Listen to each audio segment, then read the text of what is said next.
Right. Thanks for joining us on the Code Review Weekly Workshop. Uh, since I have the first item on the agenda, I'll share my screen. And by first item, I mean the only item. Um, and I wanted to share this kind of an update to a MR that we approached earlier in the Code Review Weekly Workshop. This MR was doing something really interesting where we're trying to fix this flashing issue with uh the drawer component on Safari. It was like edge case browser specific weird stuff. I don't know if you remember this.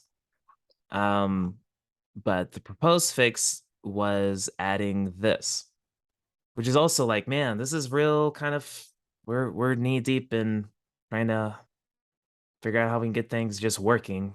And it's strange that we would have to add this. It's a little bit of a hacky line, but if we need it, we need it. Um, and so I do feel like approaching this MR could have taken two different paths. One is just, well, it looks like this works, let's merge it. But does seem strange. So I feel like it was at least worth asking a question. Um, and Simon directly addressed my question. I was like, okay, that's great. And so then I was ready to merge this, but I just wanted to test it all out in an integration. Just doing a smoke test of loading our updated GitLab UI package locally with this affect existing drawers. And so like worst case situation is, we make the drawer situation worse. And uh and luckily I luckily I went through that process because I did run into, wow, for some reason this is causing an unrelated like styling issue with drawers where when you have that translate thing, you see it adds this scroll bar to the bottom. And so it creates, and this is happening for all browsers, not just Safari. Um, so sometimes when we do these hacky things, it's worth considering what's the worst case situation that can happen and just testing it out. Um, because when we don't totally understand what's the change we're making, sometimes there's unintended side effects and those things pay off. And even if I didn't catch anything, chances are, uh, just getting in that habit and that discipline is worth it as well. Because when there is an issue, ideally we catch it before users start seeing it. So I thought this was interesting development in this MR, and just wanted to encourage everybody. It pays off to smoke test things. Yeah, definitely. Very good point. Yeah. Um, yeah. Does anyone have any questions or thoughts that they'd want to add on this topic or something else? I actually wonder what's gonna happen next with this particular piece of work slash issue. And on this particular PR, what happened like after you said, okay, this fix does not fix anything, it actually causes another issue. What happens to this particular PR? It's a really good question. So I think I kind of just passed it off back to Simon.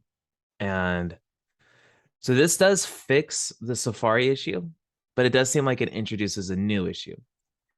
And now there's at one level, we would decide, is fixing the Safari issue worth introducing this new one based on severity of the new one, severity of the Safari one. And by severity is like, those are very soft, fuzzy words. But then I think now Simon's gonna, if he wants to tackle this, he will either A, need to think of another approach, um, or B, just close this MR if he can't get to it anymore. So that'll happen, and we'll probably update with the issue of like, we tried this, but this has other issues, so it doesn't work. Um, chances are there might be some sort of other like hacky thing we could add on top of Translate Z to like, we need Translate Z for some sort of weird Safari reason, but to get it stop it from doing these other things, we'll add more rules onto it. So chances are that's an approach that could be taken. Um, But now it is kind of in the balancing game of the amount of because these are kind of maintainability costs, the hacks that we're adding, and so the amount of costs we want to take for this approach is interesting. But yeah, it's not great. It doesn't look great for GitLab when you do have just a by default Safari user running into issues like this. So it is on Simon's plate, so I'm curious to see what he thinks. That's a good I question. kind Yeah. of another question, like before this came to review, was this QA beforehand? Was this like tested locally, or like when you say QA? That's a really good question. So usually MR authors will do a level of self-testing. And I think it was probably just tested in this context. But at the same time too, is like as an author, like self-testing your own stuff is always, even for myself, like for everybody, like there's blind spots too. I wrote the code and now I'm testing it. Like you're just gonna overlook you're for some reason you end up just, it helps to have the impartial viewer run through it, whoever that is. And so QA is a really great term to throw around because who is responsible for that? And I think we do expect a level, like you see these screenshots that Simon included. So there is a level of QA that happened here. But how far does that need to go? It's a really great question. And this touches drawers. So I would say anything that touches a drawer, it's worth just, smoke testing it. Does this look okay? And when I say drawer, that's just a GitLab UI component. The and so it's really on the reviewer side too, of we review the code, but also the functional integrity of it as well. Like so we don't have, we, in the spirit of keeping our team lean, like we don't really have manual testers that are, and that's kind of, we take on the mantle of being third party experts that can do the exploratory testing to reveal issues if there are any. I have another like question, and this is Yes. gonna sound like No, please do QA. it. Keep going. You're doing great. Yeah. Is there a like a guide on how to QA a front-end change? Because I'm sensing that if you're changing something on such a crucial in such a crucial view, which is the drawer, it seems like a different browser should probably be like the pretty important high priority check as well, especially given that we're kind of trying a pretty hacky way to fix this. That's a really good question. We do have it is in our I will, let's see if I can find it. I don't trust my ability to search the GitLab docs really well. Let's see if I can do it. Yes. Acceptance.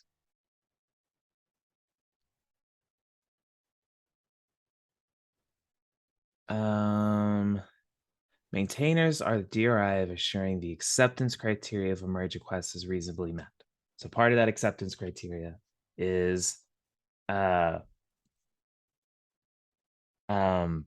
hey, is this going to cause browser specific issues? And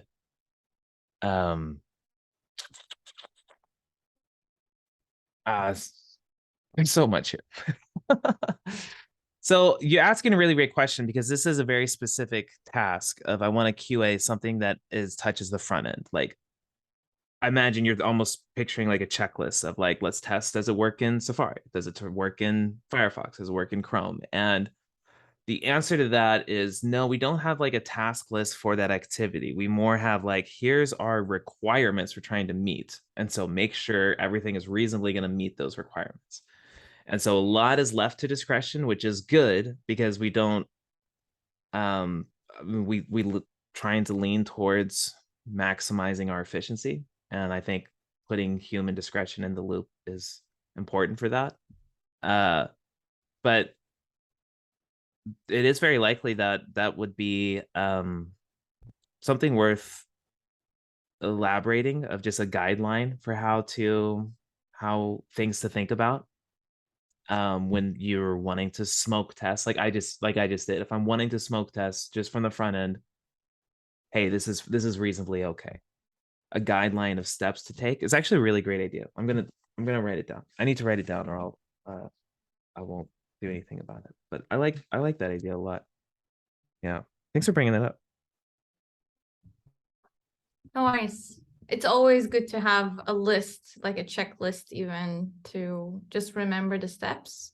Yeah. But I understand in like when pushing a change that seems to be pretty all right, you kind of feel like, okay, probably will be okay in other browser. But if it's something as large, I would take the time. Also, it might be good to write up a bit of a guide on how to set up different browsers. I don't know if that's in place. Yeah, 100%. Just to help the developer with that. Yeah, that's a really, really good point. Thanks for bringing that up. I'm realizing a lot of our lists aren't like procedure lists of like, you do this, then do this, then do this. It's more like, here's our acceptance criteria lists. And I think that that's an important distinction for maybe why the lists are difficult to follow. Cool. But yeah, do we have like a list of browsers that we support and screen sizes that we support? Yeah. So like we have that list, and then it's kind of up to the reviewer or whoever to interpolate that into what you're going to be reviewing for. But I can see how that a lot can fall through the cracks through that assumptions. That's interesting. Cool. And I had another question. Do we have anything like visual regression tests? I feel like you've asked this question before. I say that because I think you have, and you asking it because it's such a good question, and you're asking it because it's be so nice to have. So we have, because doing visual regression. No, I don't think it was you that asked this. Sorry, Andre. I don't mean to throw you under. I'm not trying to throw you under the bus. Let me rephrase that. Everybody asked that question because it is a good question. And the answer is sort of. For the GitLab UI, the reason, one of the big wins we get with this component library is we can create visual regression tests for these components way more efficiently and usable than doing like page-wide regression testing of if I was makes sense. But where things get really challenging is the devil is in those details of when all the page is interacting with each other, when all the CSS from the page, like that causes. So that was one other really surprising things with this. I could have just tested this just within the GitLab UI storybook. I don't want to run into this. For some reason, in our context, with other things loading on the page, that's causing this issue. And so that full integration visual regression testing, we don't have really well. Yeah, I think we do have it for some components that are on the GitLab project. We do have like a storybook on the GitLab project. But our intention is to try to create components that we can create these storybook snapshots of, rather than like taking snapshots of like a whole capybara page, because those those will end up having so many false negatives because so much changes with like each incremental Chrome version that gets run, and like when we explored this in the past, it wasn't the cost for running and maintaining that like page wide regression testing was not gonna the cost for that wasn't outweighing the benefit. And we were really interested in trying to isolate this at the component level, but there might be more cost-effective ways to do this regression testing that we need to explore. So it's a good thing to keep thinking about, of like, how could we have automated catching this? It's a really good thing to think about.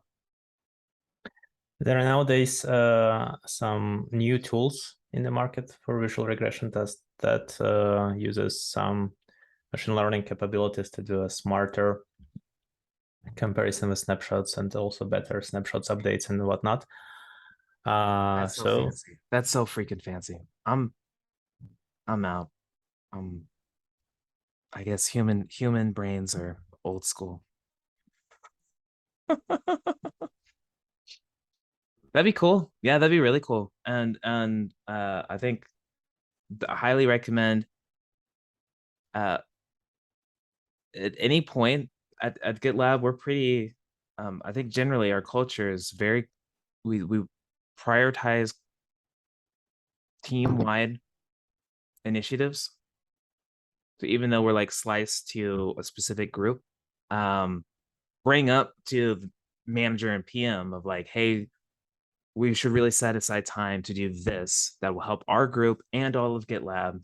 And that those things get prioritized, and it's really good to see those initiatives happen. So doing an investigation of using one of those tools or something like that would be really cool. Okay. Yeah. I have a question. Now that we're discussing, hi, sorry for Hey, joining it's good to late. see you, Deepika. No, you're good. I'm always it's a little late here at this time, but I just thought I'll join today after long time. So Yeah, yeah. thanks for joining.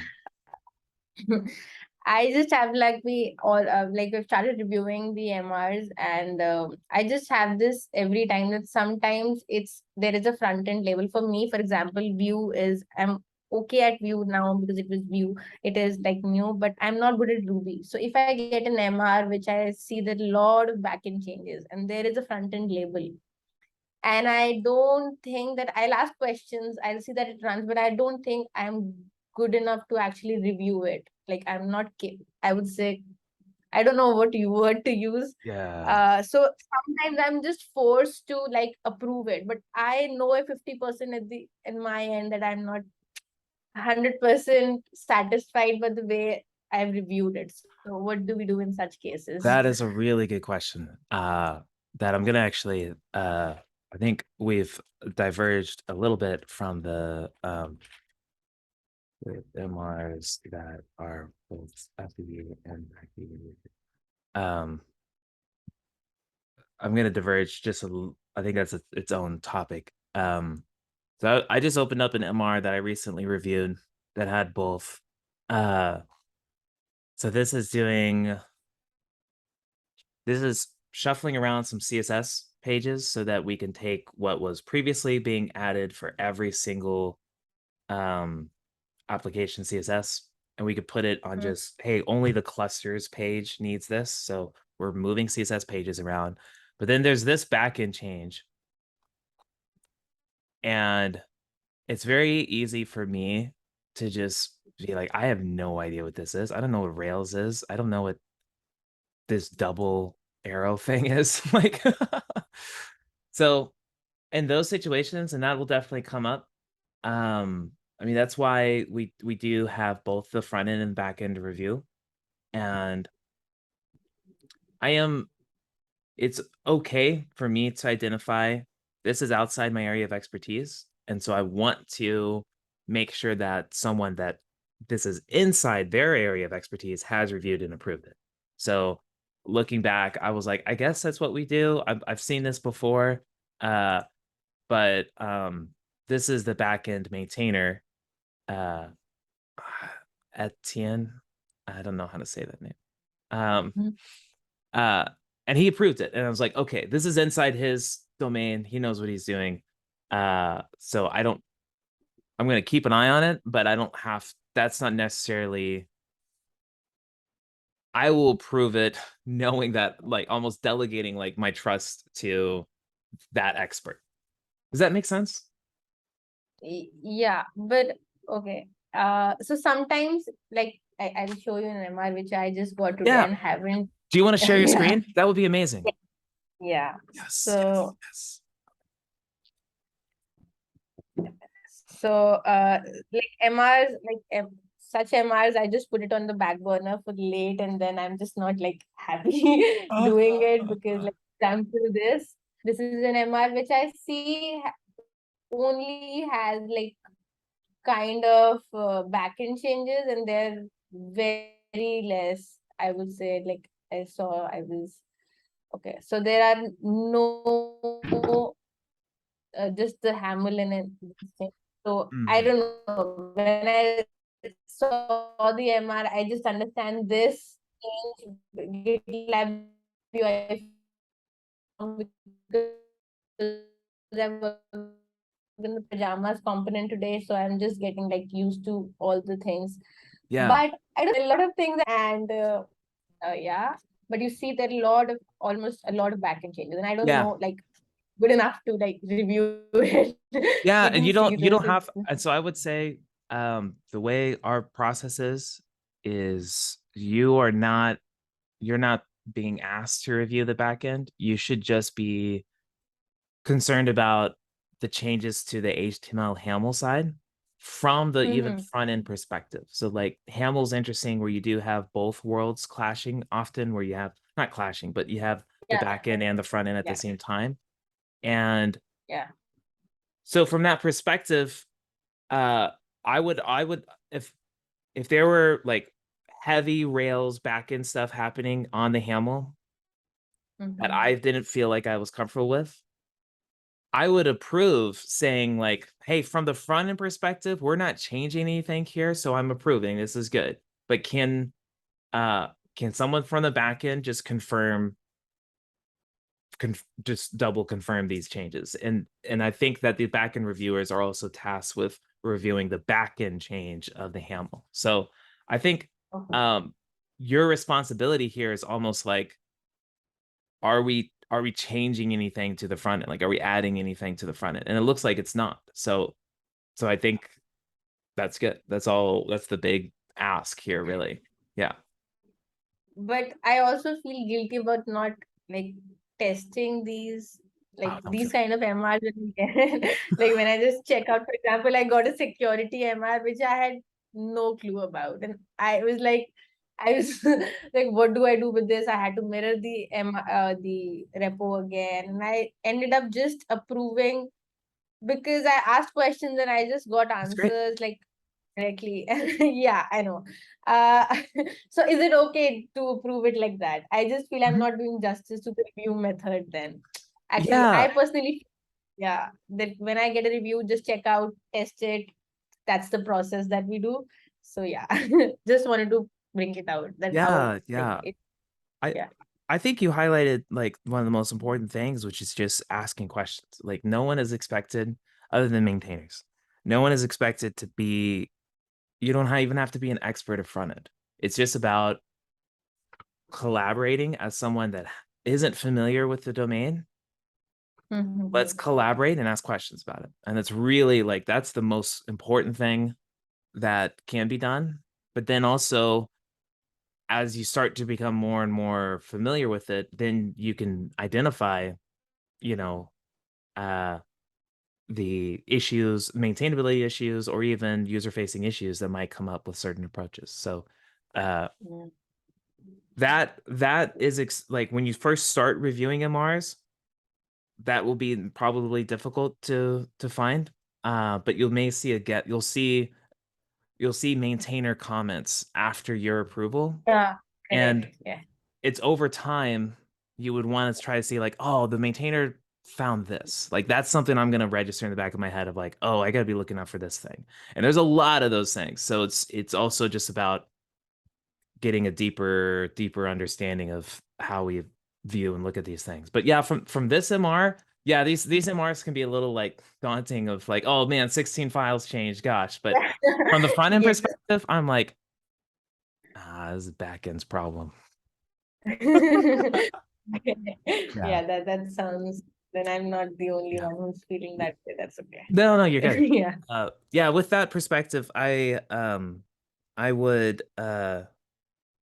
I would challenge all the front enders and the back enders. Just let's try to gain some understanding of both sides of the stack, because we do want to understand, hey, how does the back end work with the scope of the front end changes that are happening, and how is the front end working with the scope of the back end changes that are happening. So keeping that context in mind is really helpful. So even though I was kind of joking about, oh, this isn't our problem, don't worry about it, I would hesitate to draw just a thick border of like, hey, backend, you do your thing, we're gonna do our thing. That's not gonna work. We do want to try to understand a little bit, but your expertise, in no way are you expected to be an expert in Ruby and Rails and stuff. That's not needed.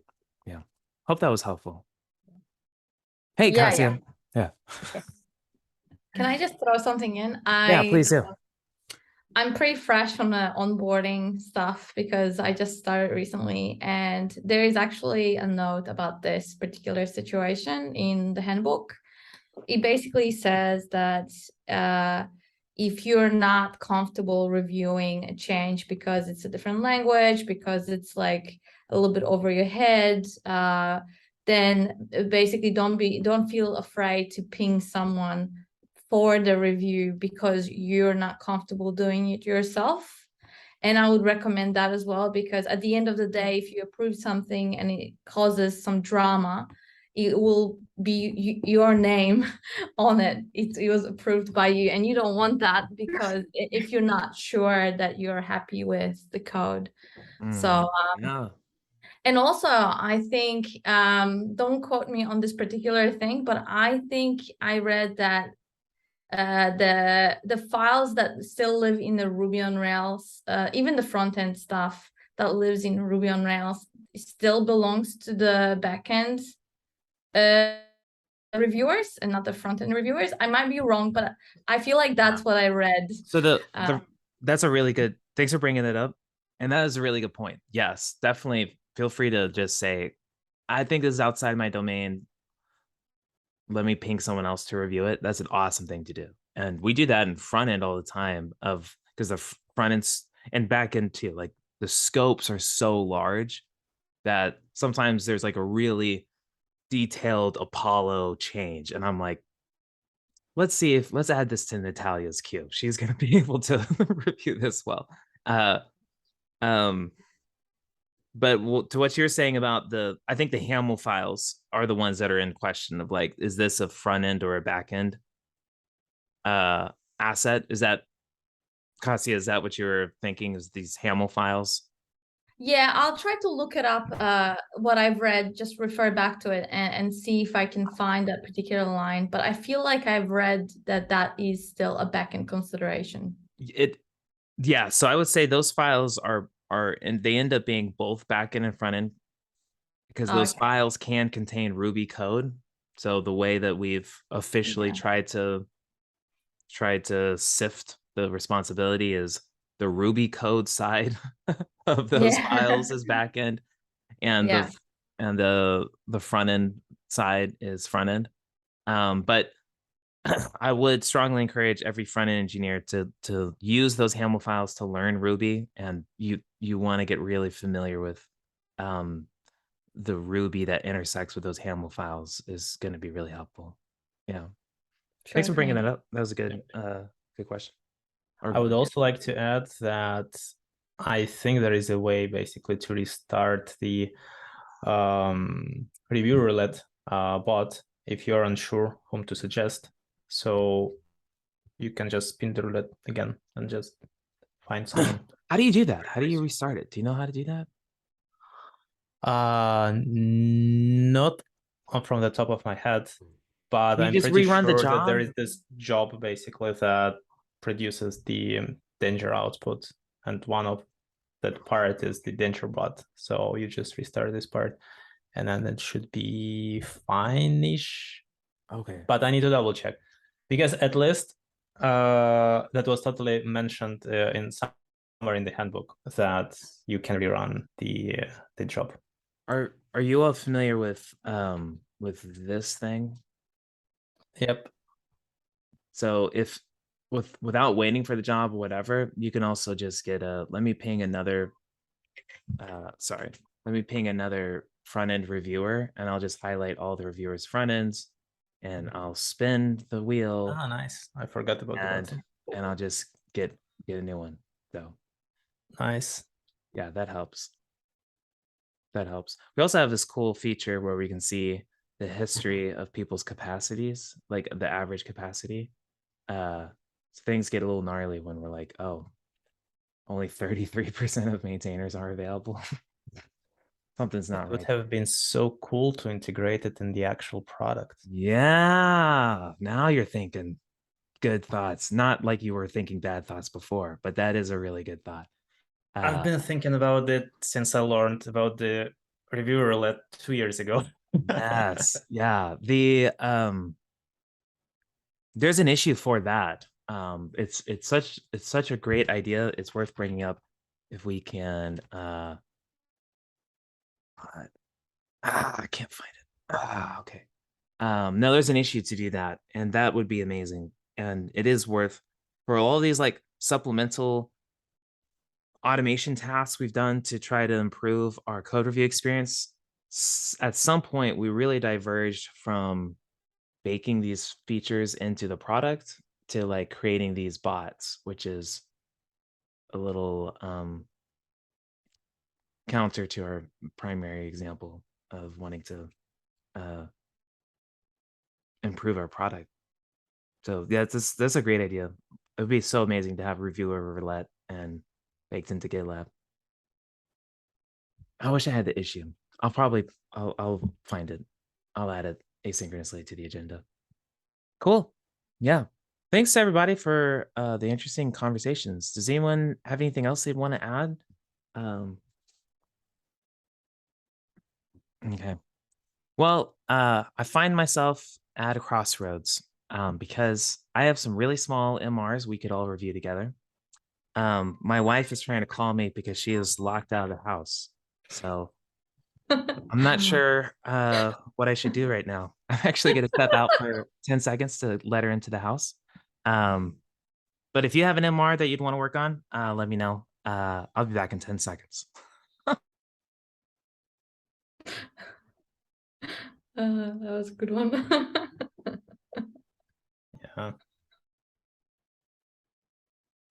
How late is it on your side, Deepika? It's like 7:10 p.m. right now. Yeah, it's 7. And another reason I really don't get the chance to attend the pairing sessions, and on a Friday, it's just like I'm Yeah, already Friday tired. 7. It's not a good idea. Yeah, but then I've been watching the videos for the past 2 weeks, so I just thought that I'd have to jump in one day, and like it is actually good conversations happening, and we just want to like listening and taking part in it. So yeah. So what time is it for both of you right now? For me, it's 20 to 4. Yeah, same. Okay. Oh, that's Hey, nice. Yeah. sorry Still about good that. time. Yeah, I don't know if y'all have time or are interested in pairing on something together, or we could call it. Does anyone have any MRs that would want to bring that we could review together? Not from my side yet. Not me either. Not yet. You gotta share some backend specific stuff to balance out how there's a lot of front end happening in this meeting, which is unintentional. Getting there. Backend parties. Okay. Well, I'll share one of my MRs. And we could just walk through one review and then call it. I'm actually don't have a lot of MRs this time because I've had to go at capacity, which I hate doing, but I had to. This is one that I think is the only one that is somewhat relevant and interesting. This was an MR that I guess is improving the accessibility of some of these work item views. I look at this and I see an MR with 10 file changes. I'm like, oh man, all right, here we go. But then I see like, oh, it's just these kind of changes. Like, that's great. So this is really trivial. We're just changing some classes for, he mentions in the MR description, like improved color contrast. The one thing that I left a comment about was previously we had these IDs, these HTML IDs. We had them static for every instance of these components. And we're really, really bad at managing HTML IDs in GitLab of you're only supposed to ever have one of them globally in the page ever. And so I hate this. But if you do search for like notes, there's 3 notes elements in our page, which is like, so we really need to try to get better at doing this. And the pattern that we use is using like unique ID, which is a helper from Lodash to just always make sure every time this is called, it's always going to give us a unique version of the ID. And so we basically replace this ID that we're going to reference inside the component with that. And so I linked to an example of where we do this to help communicate how we would use this kind of how we would use this. And so I could see, oh, we made the change there. So he opted to moving this to computed, which is totally fine. And so here's where that ID goes. And that ID is needed because all of these like accessibility attributes need to point to ID, need to point to references by ID. But that looks great. So now that we're having a unique ID is nice. We've got just a label update. This is no problem. Normally I review MRs locally, but when changes are like this small, or just focus on these little tweaks, I don't find myself needing to do that as much. Here we had to do the unique ID thing. Yeah. And so then here we have, I guess, a test for those bits where we did the unique ID. And we could opt for adding a test that, because here we're just asserting that the accessibility component, the accessibility property that's pointing to another element has that pointer, but we're not necessarily asserting that this is the ID of that other element it's supposed to be pointing to. That would be kind of nice to test for. But I don't think that's a blocking thing, because it's like, hey, we're improving, accessibility and user-facing stuff a lot here.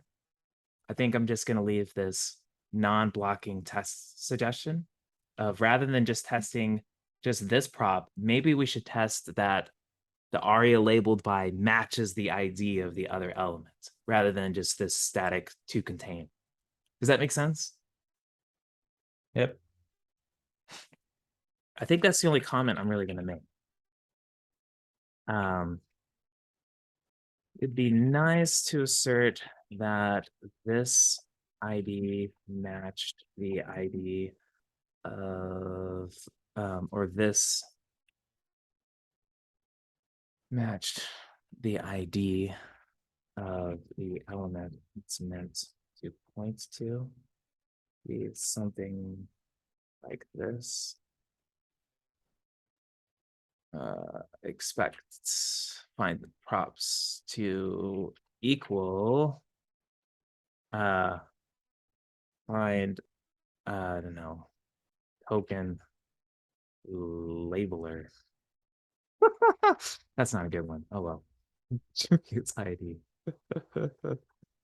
Something like that.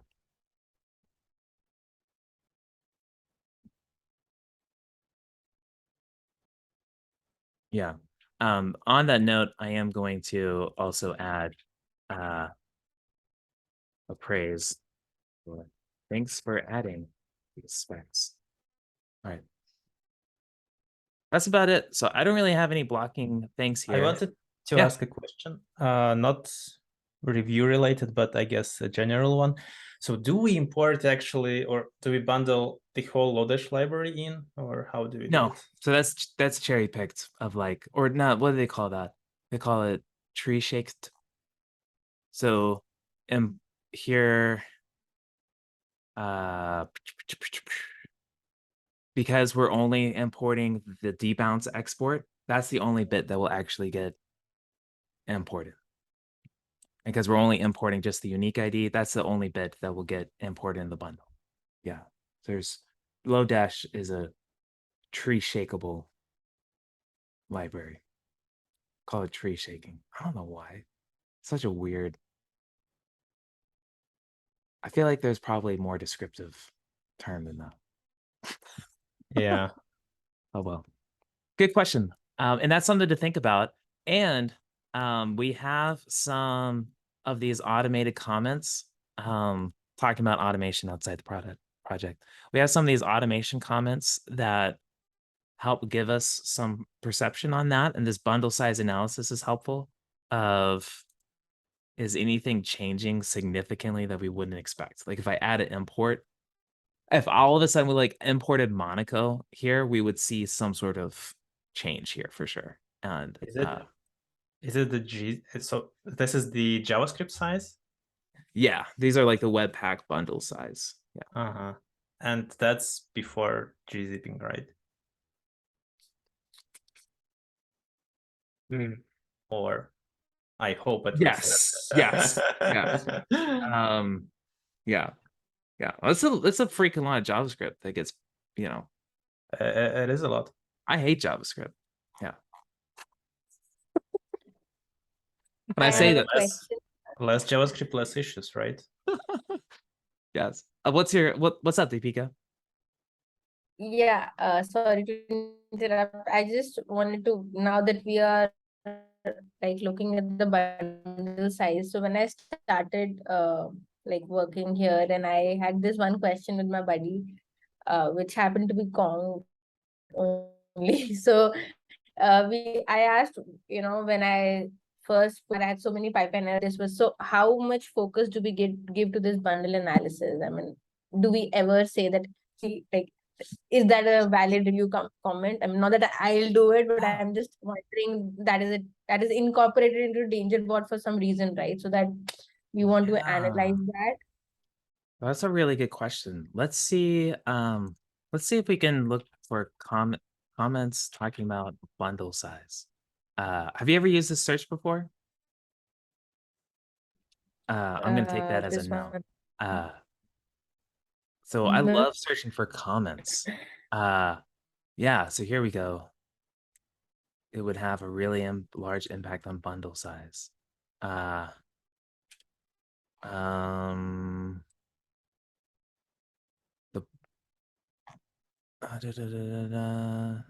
Yeah, here's one where we're really interested in reducing the bundle size.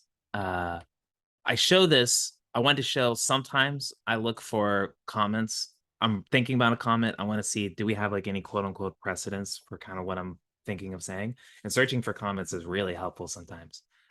Matching 10,000 comments is probably not. I'll hopefully find some more specific thing to say there. But this search works really well. I really like it. But the answer to your question specifically is yes. Like we are concerned about reducing it. And sometimes it's not that sometimes we will increase it because we need to do more on the page. But sometimes it's increasing and we're not meaning to. And it's because something happened and we're not expecting it to increase. And those are the things we want to be really observant about. With all of that said, this thing is flagged beta for a reason, and sometimes can give off false positives and false negatives. So because of the way the merge pipelines work and how it's comparing what's on master with what's on your branch, and so don't take everything it's saying as truth, because it's just a little indicator. Unfortunately, it's not super reliable on its own. I'm sorry. But then, yeah, but then if there's like, if we see a large percentage difference, it's just like, it will be good to see what just happened, that it's just so much difference, right? Yeah. There's a cool, you can see the full report that gets pulled here, which is like for each one of the, oh, so these are the largest entry points, or you can show for all the entry points, for each one of our page bundles, what changed. That's really cool. These are for our largest ones. Oh, the IDE. Oh man. Yeah, probably because of Monaco and other things. Yeah, cool. It's a good question. But I think this is good for me though. I didn't test this, and I started this conversation talking about how important it is to test things. But I feel like we don't have to, like, I know that Hong is clearly tested through this, and we're not doing anything out of the norm here. If we were doing something like somewhat hacky, that's where I would want to do a smoke test for this. Since we're just changing CSS classes and we have tests for the ID stuff, and we have screenshots here. This has already gone through other reviews. I feel okay. I think the worst case scenario has already been mitigated.